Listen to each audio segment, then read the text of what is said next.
الحمد لله نحمده ونستعينه ونستغفره ونؤمن به ونتوكل عليه ونعوذ بالله من شرور أنفسنا ومن سيئات أعمالنا من يهده الله فلا مضل له ومن يضلله فلا هادي له ونشهد أن لا إله إلا الله وحده لا شريك له ونشهد أن محمدا عبده ورسوله صلى الله عليه وسلم أما بعد فأعوذ بالله من الشيطان الرجيم بسم الله الرحمن الرحيم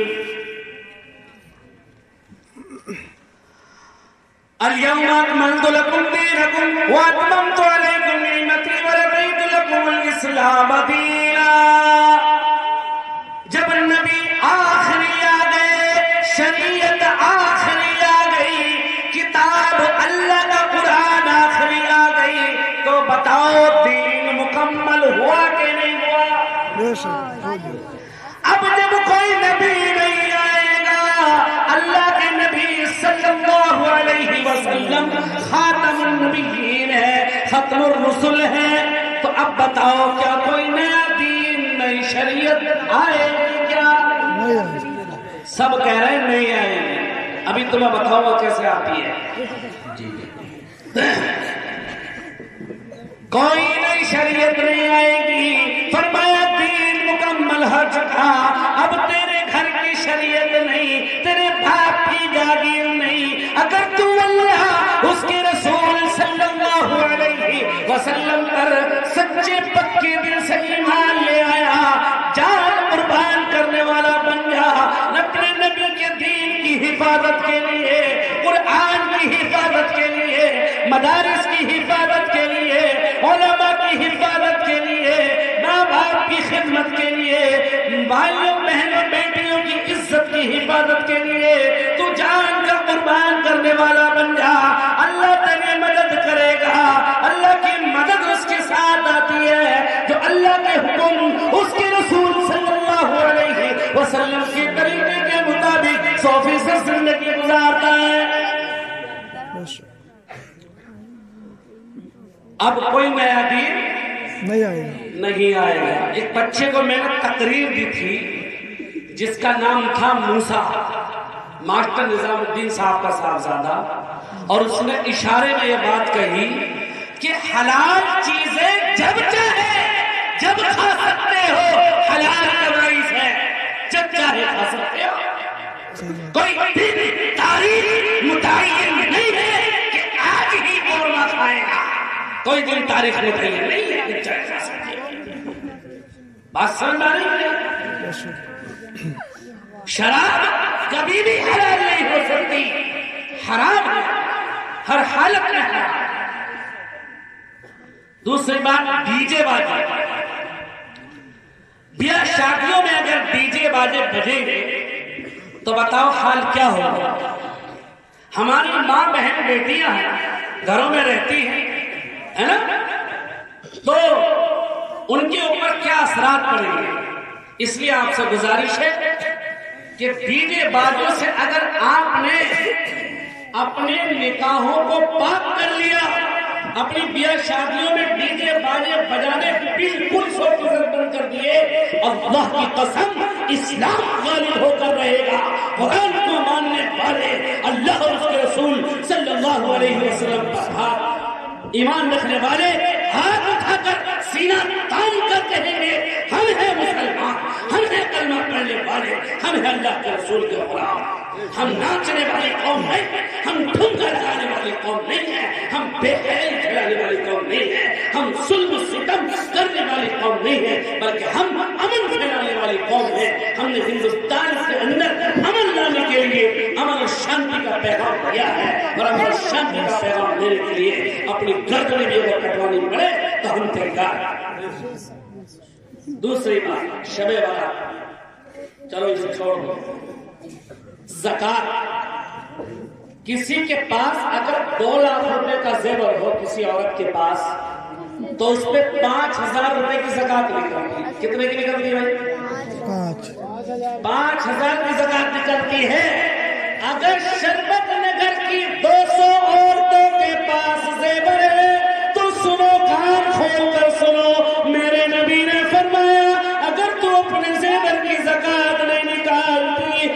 تجھے اس زیور کو پہننے کا کوئی حق نہیں ہے اگر تو نے زکات نہیں دی، اس زیور کو پہن کر زندگی گزاری، اسے پہن کر نماز پڑھے گی، تیری نماز بھی مکروہ ہوگی، اسے پہن کر زندگی گزارے گی، اس حال میں تیری موت آئے گی، تیرے ہاتھوں میں تیرے گلے کا ہار، تیرے کانوں میں وہ کنڈے موجود تھے جو جس کی تو نے زکات نہیں نکالی تھی، اس حال میں تیری موت آ گئی تو بتا اللہ کو کیا جواب دے گی؟ اگر 200 عورتیں 2 لاکھ روپے کے زیور کی زکات نکال دے تو بتاؤ نوجوانوں کتنے روپے بنے؟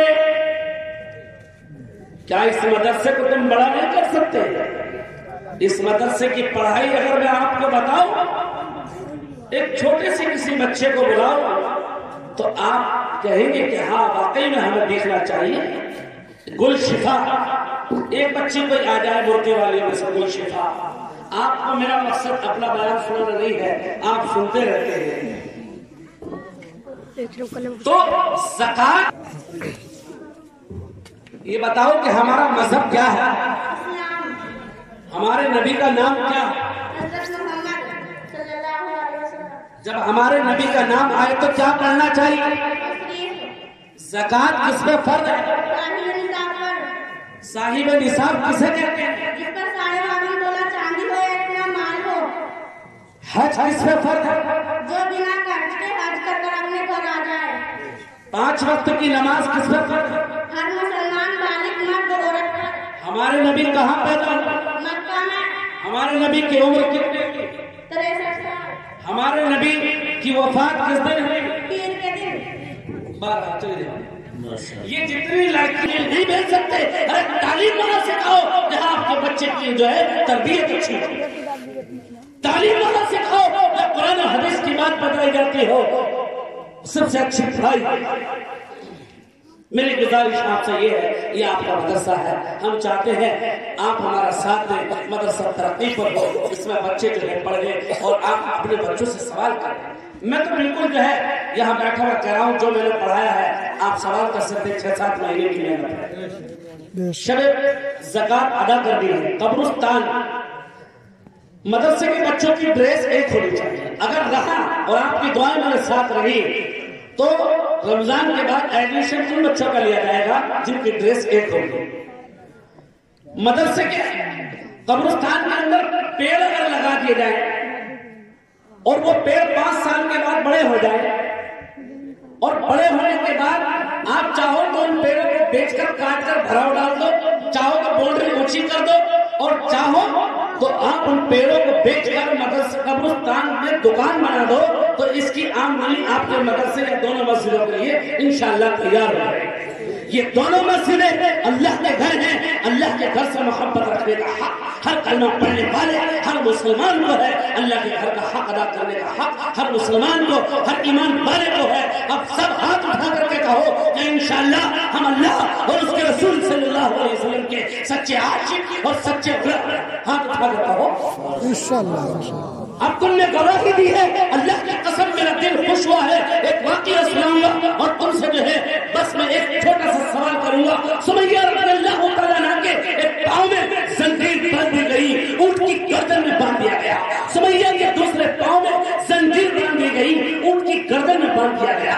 ابو جہل لعین شیطان یہ کہنے لگا، اے سمیہ محمد کے کلمے کا انکار کر دے، محمد کا کلمہ چھوڑ دے، محمد کے خدا کے ایک ہونے کا انکار کر دے۔ لیکن سمیہ نے فرمایا تو میری جان کے ہزاروں ٹکڑے کر سکتا ہے، لاکھوں ٹکڑے کر سکتا ہے، لیکن میں محمد کا کلمہ کبھی نہیں چھوڑوں گی۔ اس نے یہ کیا، ایک اونٹ کو ادھر چلا دیا، دوسرے اونٹ کو ادھر چلا دیا، سمیہ کی جسم کے اندر برچھا مارا، سمیہ ٹکڑے ٹکڑے ہو گئی، جان چلی گئی، جان دے دی، ایمان کا، اسلام کا، کلمے کا، اللہ کے نبی کی محبت کا، اللہ کے اوپر بھروسہ رکھنے کا سودا گوارا نہیں کیا۔